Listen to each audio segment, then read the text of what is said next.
tayo na ma-ensure, no, na mas maprotektahan ang ating mga boto, mas makampante ang mga botante, na nabibilang ang kanilang mga boto at na maintain natin ang integrity ng ating eleksyon. Salamat. Maraming salamat. Yan po yung siyam na mga pamamaraan na petition natin, iniinig natin sa Comelec para mapalakas ang paglaban natin sa dayaan, para mapalakas ang partisipasyon ng botante sa darating na eleksyon.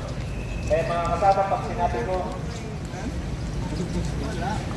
hybrid election, ipatupad, paglaban.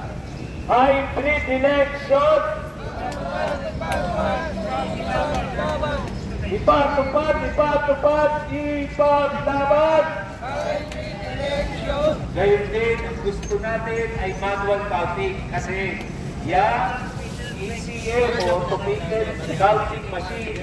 Walang ginagawa yan kundi magbilang ng dayaan, magpadala ng madayang figures para tiyakin na ang kanilang mga gustong manalo, yung mga bulok na politiko, mga bogus na party list ang manalo.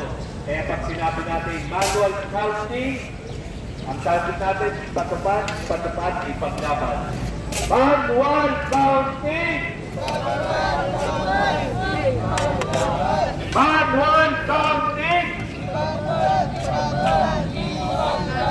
Hybrid election! Yan mga kasama, muli maraming salamat sa mga kasama natin, yung mga mamayan sa harap ng Comelec. Ikinigit natin ang isang batas, mapayapa, transparent at demokratikong eleksyon sa susunod na halalan. Pero para maganap yan, kailangan natin igiit ang ating karapatan, igiit natin na magkaroon ng manual counting, ibasura ang automated election system na ang disenyo ay hindi para matupad, makapili tayo ng ating mga leader, kundi magkaroon ng dayaan at mapanatili sa poder ang mga dati ng bulok at tradisyonal na mga politiko.